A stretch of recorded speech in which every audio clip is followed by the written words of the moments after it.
जय शिवराय शेतकरी मित्रांनो, नानाजी देशमुख कृषी संजीवनी प्रकल्प टप्पा 2 याचे अर्ज सुद्धा भरणं चालू झालेलं आहे. आता यामध्ये जे जे गाव आहेत त्या गावातले हमेशा योजना घेणारे आहेत का त्याला सगळं माहीत असते. पण काही आपले साधारण शेतकरी असतात, आपल्या गावात पोखरा सुरू झाला एवढं माहिती, पण याच्यात त्या शेतकऱ्यांचे छोटे छोटे प्रश्न पडत आहेत त्याला की आता ह्या योजनेचा लाभ कसा घ्यायचा, मग याची माहितीच कुठं मिळणार, असे बरेचसे प्रश्न आहेत. आणि नेमकं याच्यातून काय काय घेता येते हे बी बऱ्याच शेतकऱ्यांना माहित नसते. आणि आपण त्याच शेतकऱ्यांसाठी हा खास व्हिडिओ बनवत आहोत की त्या शेतकऱ्यांना उगं बारीक प्रश्न पडत आहेत की याच्यातून आपल्याला नेमका काय फायदा होणार आहे, हे कसं करायचं, हे नेमकी योजना काय आहे, बऱ्याच जणांना माहित नसते. त्यामुळं हा व्हिडिओ त्यांच्यासाठी. त्यामुळं विनंती एकच आहे की तुम्ही जर आपल्या चॅनलवर नवीन असाल तर चॅनलला सबस्क्राईब करा.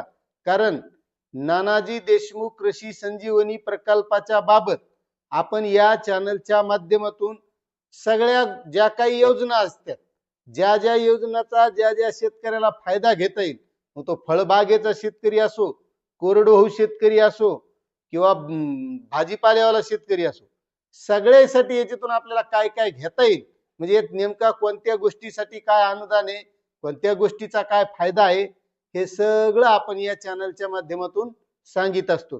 त्यामुळे तुम्ही आपलं हे चॅनल जर आणखी सबस्क्राईब केलं नसेल तर चॅनलला सबस्क्राईब करून घ्या. आणि चला आता मी तुम्हाला नेमके जे छोटे छोटे प्रश्न आहेत का त्याचे उत्तर सांगतो. शेतकरी भावांनो, ही आहे नानाजी देशमुख कृषी संजीवनी प्रकल्प 2.0 ची वेबसाईट. आणि या वेबसाईटवर याबाबतची सविस्तर माहिती दिलेली आहे. आता यामध्ये नागरिकांकडून वारंवार विचारले जाणारे प्रश्न, म्हणजे छोट्या छोट्या गोष्टी ज्या शेतकऱ्यांना माहीत नसतात. तर यामध्ये नानाजी देशमुख कृषी संजीवनी प्रकल्प NDKSP म्हणजे काय. आता नेमका हा प्रकल्प काय आहे, तर नानाजी देशमुख कृषी संजीवनी प्रकल्प NDKSP हा हवामान बदलास संवेदनशील असलेल्या गावामधील लहान व सीमांत शेतकऱ्यांना हवामान बदलाशी जुळवून घेता यावे व उत्पन्नामध्ये शाश्वत वाढ व्हावी या उद्देशाने महाराष्ट्र शासन व जागतिक बँक यांच्या सहकार्याने 6 वर्ष कालावधीसाठी राबवला जाणारा प्रकल्प आहे. त्यानंतर दुसरा प्रश्न, हा प्रकल्प महाराष्ट्रात कुठे राबवला जातो. आता याबाबतची तर जवळपास ज्या ज्या गावांना राबवल्या जात आहे त्यांना माहीतच आहे. महाराष्ट्रामधील 21 जिल्ह्यामध्ये 7201 गावामध्ये हा प्रकल्प राबविण्यात येत आहे. यामध्ये कोणत्या प्रकारच्या कामांना अनुदान मिळते, हा महत्त्वाचा प्रश्न आहे. सदर प्रकल्पामध्ये कृषीविषयक वैयक्तिक लाभाच्या बाबी, शेतकरी गट, शेतकरी उत्पादक कंपनी यांना पायाभूत सुविधा, प्रक्रिया आणि विपणन विषयक लाभाच्या बाबी, कृषी उद्योग तसेच मृदा व जलसंधारण विषयक उपाययोजना इत्यादी कामांना अनुदान देण्यात येते. म्हणजे आता हे बघा, ज्या काही उत्पादक गट असतात, शेतकरी गट असतात किंवा वैयक्तिक शेतकरी यांना ज्या ज्या कृषीविषयक गोष्टी लागतील त्यामध्ये सुविधा, एखादा प्रक्रिया उद्योग असेल त्याबाबत, विपणन म्हणजे विक्रीविषयक बाबी, कृषी उद्योग असला शेती आधारित, मृद व जलसंधारण म्हणजे मातीच्या बाबतीत माती तपासणी असेल किंवा जलसंधारणाची पाण्याविषयक जी काही कामं असतील त्यामध्ये. यामध्ये प्रकल्पाचा फायदा कोणाला होतो, तर प्रकल्प क्षेत्रातील सर्व लहान व सीमांत शेतकरी, भूमिहीन शेतकरी, स्वयंसहायता गट, शेतकरी उत्पादक कंपन्या यांना अनुदान दिले जाते. त्यात अनुसूचित जाती, जमाती, महिला व दिव्यांग व्यक्तींना प्राधान्य दिले जातं. आता माझे गाव या प्रकल्पामध्ये समाविष्ट आहे, तर मी अर्ज कसा करू शकतो. तर प्रकल्पामध्ये केवळ ऑनलाईन पद्धतीने अर्ज स्वीकारण्यात येतात. अर्जाची नोंदणी ही जी वेबसाईट आहे यावर करण्यात येते. त्यासाठी आपण आपल्या गावातील समूह सहाय्यक कृषी अधिकारी यांची मदत घेऊ शकता. त्यासाठी कोणासही पैसे अथवा मोबदला देण्याची गरज नाही. म्हणजे तुम्हाला या प्रकल्पाच्या माध्यमातून शेतीसाठी जर एखाद्या योजनेचा लाभ घ्यायचा असेल तर कोणत्याही प्रकारचे वेगळे पैसे देण्याची गरज नाही. अर्ज करण्यासाठी कोणती कागदपत्रे लागतात, आता हा सुद्धा महत्त्वाचा प्रश्न आहे. तर यामध्ये आधार कार्ड, फार्मर ID, जो शेतकऱ्यांनी रजिस्ट्रेशन केलेला नसेल तर त्यांनी तो करून घ्यायचा आणि आपला फार्मर ID घ्यायचा आहे. त्यामध्ये शेतजमिनीचा 7/12 उतारा, 8A करिता आधार लिंक बँक खाते, जात असेल तर जातीचं प्रमाणपत्र, अपंगत्व प्रमाणपत्र आवश्यक असल्यास, भूमिहीन कुटुंबाचा दाखला आवश्यक असल्यास, म्हणजे यामध्ये भूमिहीन कुटुंबासाठी सुद्धा लाभ मिळत असतो. असं काही नाही की जमीनच पाहिजे असं काही नाही. मात्र त्यासाठी भूमिहीन आहे म्हणून त्यासाठी प्रमाणपत्र आवश्यक आहे. निवड प्रक्रियेसाठी निकष काय आहेत हे महत्त्वाचं आहे. वैयक्तिक लाभाकरिता शेत जमीन प्रकल्प क्षेत्रात असावी. जमीन धारणा 5 हेक्टरपर्यंत लहान व मध्यम शेतकरी असावी.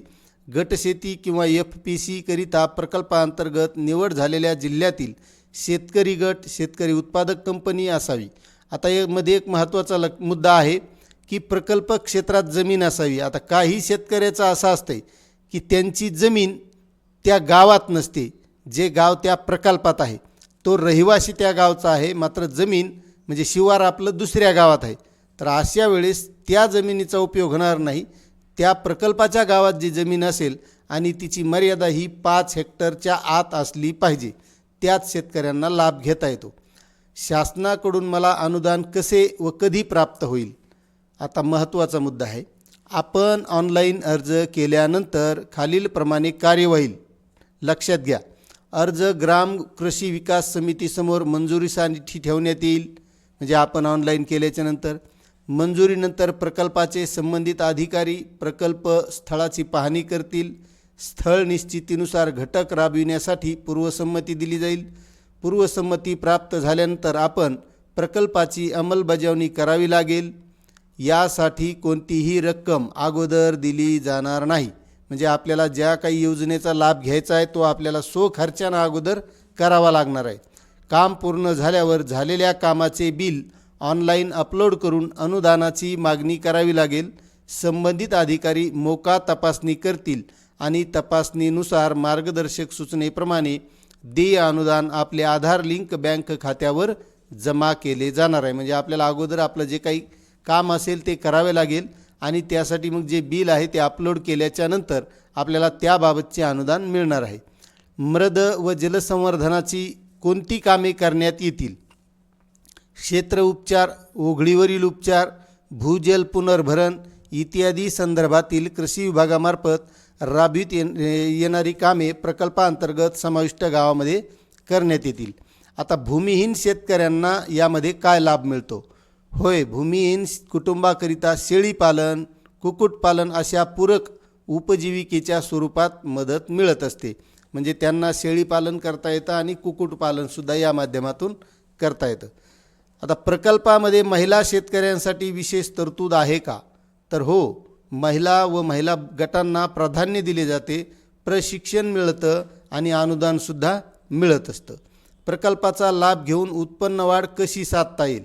आता हा सुद्धा एक महत्त्वाचा प्रश्न आहे. कमी पाणी लागणारी पिके घेणे, बाजारपेठेपर्यंत थेट पोहोच, उत्पादन खर्च कमी करणे, नवीन तंत्रज्ञान वापरणे यामुळे उत्पन्न वाढते. ग्राम कृषी विकास समिती म्हणजे GKVSV म्हणजे काय? आता ही एक महत्त्वाची समिती आहे आपण आपल्या गावासाठी. ग्राम कृषी विकास समिती ही प्रत्येक ग्रामपंचायतीमध्ये ग्रामपंचायत क्षेत्रातील शेतकऱ्यांना स्थानिक परिस्थितीनुसार आधुनिक तंत्रज्ञान, शासन योजना व मार्गदर्शन उपलब्ध करून देऊन व शेतीपूरक व्यवसायातून शाश्वत उत्पन्न वाढ साधणे उद्देशातून स्थापन होणारी शेतकरी प्रतिनिधी संस्था आहे. आता यामध्ये शेतकरी उत्पादक कंपनी FPC म्हणजे काय? गावातील व परिसरातील शेतकऱ्यांनी एकत्र येऊन नोंदणीकृत केलेली कंपनी म्हणजेच तिला शेतकरी उत्पादक कंपनी FPC असं म्हणतात. प्रकल्पातून गटाकरिता मिळालेली यंत्रसामग्री सुविधा कोण वापरू शकतो? संबंधित FPC गटातील सर्व सदस्यांसाठी उपलब्ध राहते. वापर पद्धती गट आणि FPC ठरवते, म्हणजे ज्याची त्यानं ठरवायचे. माझ्या अर्जाची सध्या स्थिती तपासण्यासाठी काय प्रक्रिया आहे?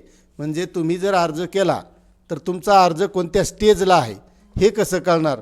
तर आपण प्रकल्पाच्या पोर्टलवर लॉग इन करून आपल्या अर्जाची सद्यस्थिती पाहू शकता.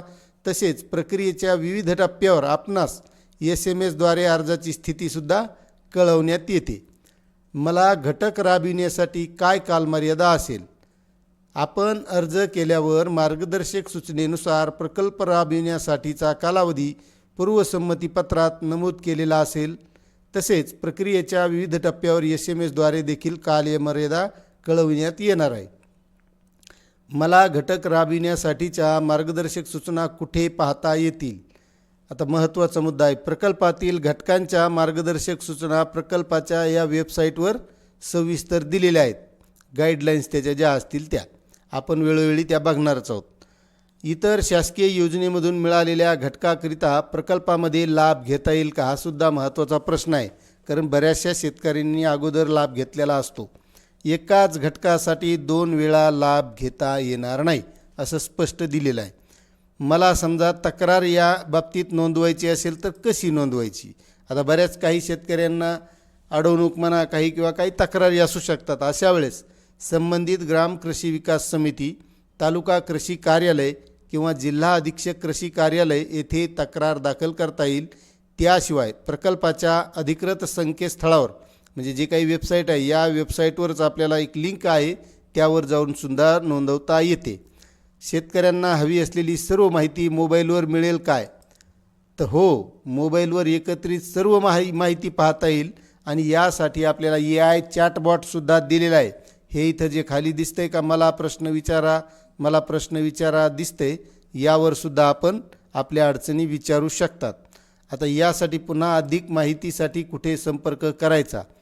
तर यासाठी प्रकल्प गावातील ग्रामपंचायत कार्यालय, सहाय्यक कृषी अधिकारी, तालुका कृषी अधिकारी कार्यालय, उपविभागीय कृषी अधिकारी कार्यालय, जिल्हा अधीक्षक कृषी अधिकारी कार्यालय येथे आपल्याला या प्रकल्पाबाबत चौकशी करता येते. आणि अधिकची पुन्हा माहिती हवी असेल तर आपण आपल्या या चॅनलच्या कमेंट बॉक्समध्ये सुद्धा कमेंट करू शकता. तुम्हाला त्याबाबतची सविस्तर माहिती दिली जाईल. असे हे छोटे छोटे प्रश्न होते. आता बघा मित्रांनो, हे असे छोटे छोटे प्रश्न शेतकऱ्यांना पडत असतात. लई काय मोठ्या अपेक्षा शेतकऱ्याच्या नसतात. आपली जी काही शेती आहे का त्या शेतीला आपल्या या पोकरा योजनेच्या माध्यमातून काय घेता येईल इतकेच प्रश्न असतात. त्यामुळे अशी ही माहिती होती. तुम्हाला माहिती कशी वाटली नक्कीच कमेंट करा. चॅनलवर नवीन असाल तर सबस्क्राईब करा. धन्यवाद.